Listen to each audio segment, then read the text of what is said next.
시장 선거 개입 의혹을 둘러싸고 청와대와 검찰이 대립각을 세우고 있는 가운데 그 중심에 서 있는 송병기 전 부시장과 김기현 전 시장의 총선 맞대결 성사 여부가 주목됩니다. 울산의 한 자치단체가 도시미관을 해치는 불법 광고물을 없애기 위해 해당 업체에 무제한 자동 전화를 거는 방법을 도입해 주목을 받고 있습니다. 데이터 3법이 국회를 통과하면서 울산시가 추진 중인 개놈 프로젝트를 기반으로 한 바이오 산업 육성에도 청신호가 켜졌습니다.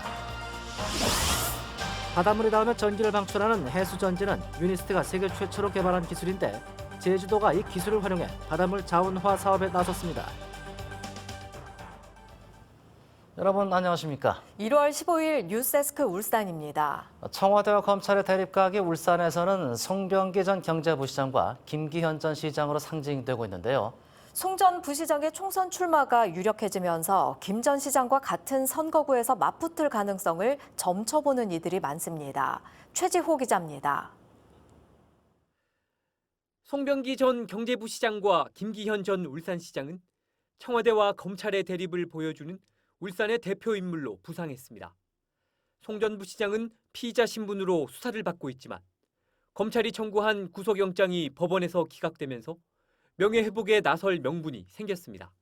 울산발 선거 개입 논란이 전국적인 이슈가 된 상황에서 지역 정가에서는 김 전 시장과 송 전 부시장 간 맞대결 가능성도 주목하고 있습니다. 송 전 부시장은 남구갑 출마에 무게를 두고 있는 것으로 알려졌습니다.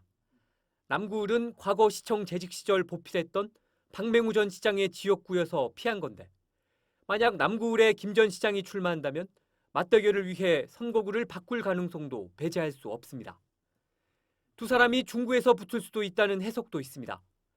이 역시 김 전 시장이 정가윤 현역 의원을 제치고 공천을 따야 하고 더불어민주당도 흥행을 위해 둘의 빅매치를 당 차원에서 결정해야 가능한 일입니다. 김 전 시장은 현역 의원과의 공천 경쟁 때문에 출마할 선거구를 확정하지 못한 채 서울 험지 출마나 울산 중구, 남구을 등이 거론되고 있습니다. 김 전 시장은 청와대 하명 수사 의혹이 불거진 이후 인지도가 급상승해 남구을은 물론 어떤 선거구에서도 필승할 수 있다며 정치 재기를 노리고 있습니다. 검찰은 청와대 하명 수사 의혹을, 경찰은 검찰의 김기현 시장 측근 봐주기 의혹을 제기하는 마당에서 둘의 총선 출마는 세간의 관심이 되고 있습니다. MBC 뉴스 최지호입니다. 남구청에 불법 광고물을 내건 업체에 무제한 전화를 걸어 해당 업체 통신을 마비시키기로 했습니다. 그래도 불법 광고물을 내걸겠다면 이른바 이 전화 폭탄 각오를 해야겠습니다. 김문희 기자가 전해드립니다. 필라테스 회원 모집을 알리는 불법 광고물이 전봇대에 걸려 있습니다. 울산 남구청 단속반이 광고물에 적힌 전화번호로 전화를 겁니다. 귀하께서 우리 구 관내에 무단으로 배포한 벽보형 광고물은 5개 광고물법을 위반한 불법 광고물로서 불법 광고를 자체 철거하라는 경고 알림입니다. 이 전화 메시지는 20분마다 자동으로 이 업체에 전달되도록 설정돼 있습니다. 연속 발신으로 설정한 상태입니다. 이렇게 전화를 끊어도 바로 다시 경고 전화가 울립니다. 특히 주민에게 피해를 주는 대부 업체에는 계속 전화를 걸어 아예 전화를 못 쓰게 만들 계획입니다. 혹시나 이들 업체가 발신 번호를 차단할 경우에 대비해 200여 개의 예비 번호까지 갖췄습니다. 전화를 하면은 착신 거부를 하고 또 단속을 하러 가면은 상당히 이 애로점이 있기 때문에 이 시스템을 통해서 더욱더 효과가 경고 전화를 받은 한 아파트 임대 홍보업체는 생각지 못한 전화 폭탄에 반발합니다. 짜증나죠.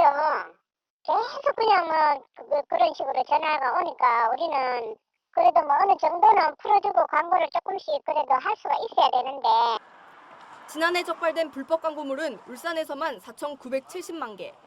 때도 나붙는 불법 광고물에 집요한 폭탄 전화로 맞서는 지자체들이 늘고 있습니다. MBC 뉴스 김문희입니다. 최근 국회를 통과한 데이터 3법이 울산의 신성장 산업인 바이오 산업에도 큰 영향을 미치는 것으로 나타났습니다. 울산시는 5년에 걸친 만명 개놈 프로젝트를 올해 안으로 완성할 계획인데 이 프로젝트가 데이터 3법에 혜택을 볼 것으로 전망이 됩니다. 유영재 기자입니다.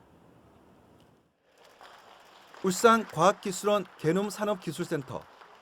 울산시와 울산과기원은 한국인 10,000명의 게놈을 해독하는 프로젝트를 추진하고 있습니다. 게놈은 한 사람이 지닌 유전자 전체를 의미합니다.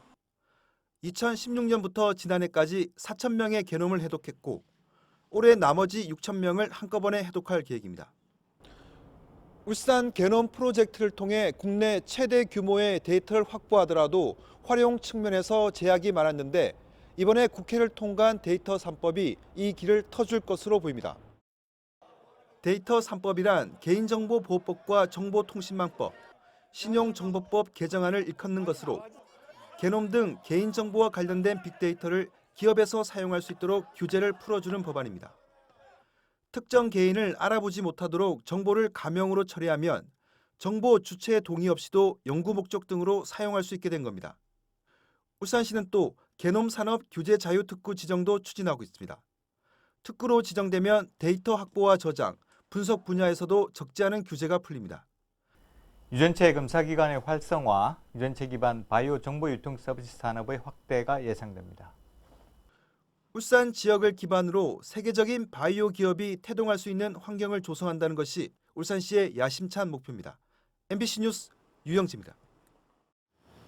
바닷물에 닿으며 전기를 방출하는 해수 전지는 유니스트가 세계 최초로 개발한 기술인데요.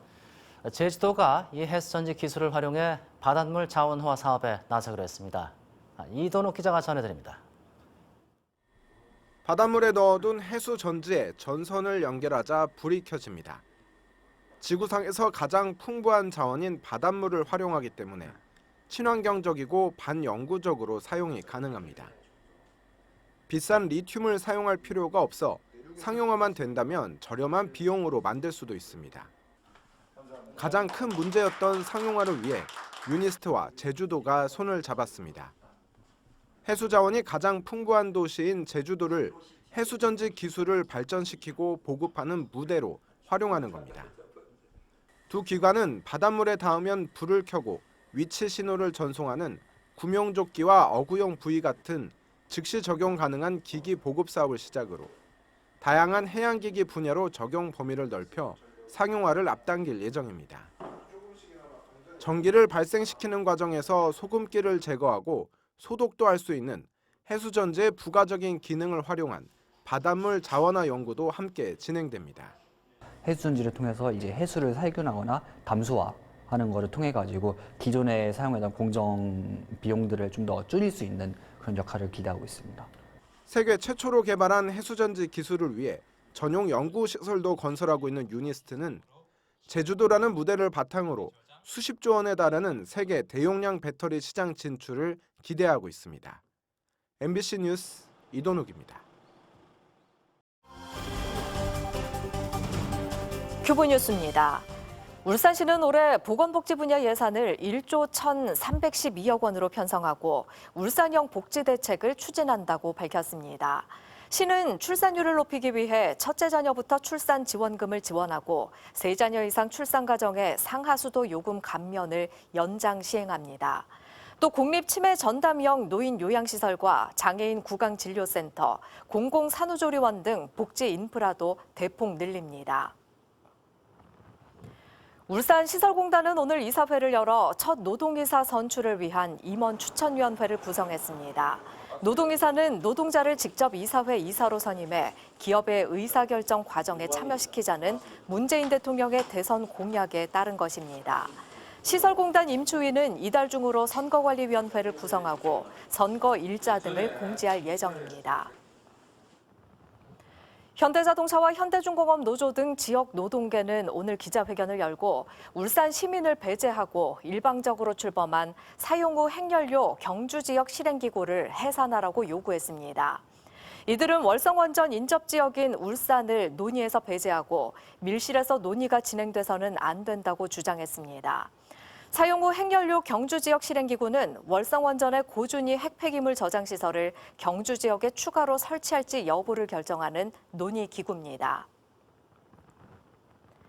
지난달 울산 지역 고용률은 59.7%로 전국 17개 시도 가운데 13번째를 기록한 것으로 나타났습니다. 통계청의 고용 동향을 보면 지난달 울산 지역 취업자는 57만 6천 명으로 지난해 12월에 비해 9천 명이 증가하며 고용률도 소폭 상승했지만 여전히 전국 최하위권에 머무르고 있습니다. 지난해 울산 지역 연간 고용률도 59.1%로 전국 평균 60.9%에 미치지 못했습니다.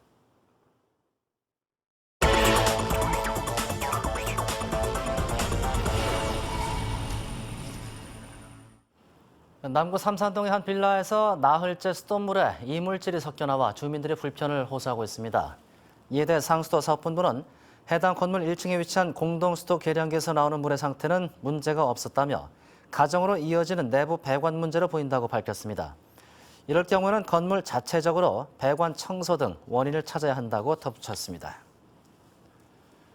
울산지방법원 이상혁 판사는 업무상 배임과 횡령 등의 혐의로 기소된 모 크레인 업체 대표 50살 A씨에게 징역 2년을 선고했습니다.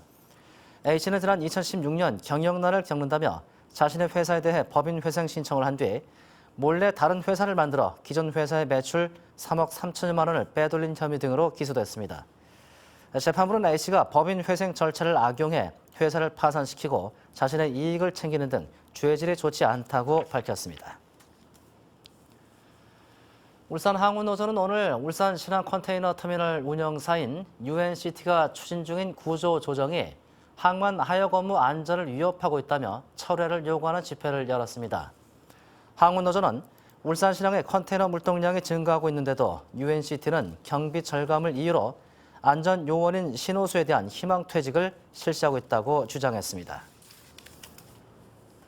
북구 가선거구 지방의원이 총선 출마를 선언해 총선 때 이 지역 기초의회 의원 선출도 동시에 치러지게 됐습니다.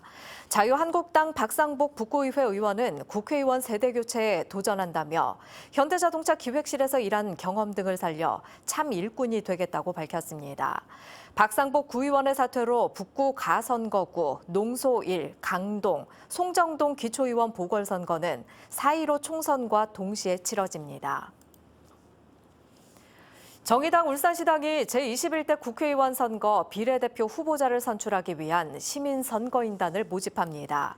시민선거인단은 만 18세 이상 시민이면 누구나 신청 가능하며 오는 31일까지 방문, 서류, 인터넷 접수를 합니다.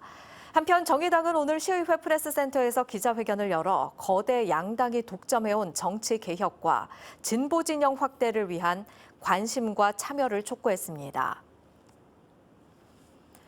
황운하 경찰인재개발원장이 총선 출마를 위해 사직원을 제출했습니다. 황 원장은 오늘 자신의 페이스북에 정의롭고 공정한 세상을 만들기 위해 총선 출마를 결심했다고 밝혔습니다.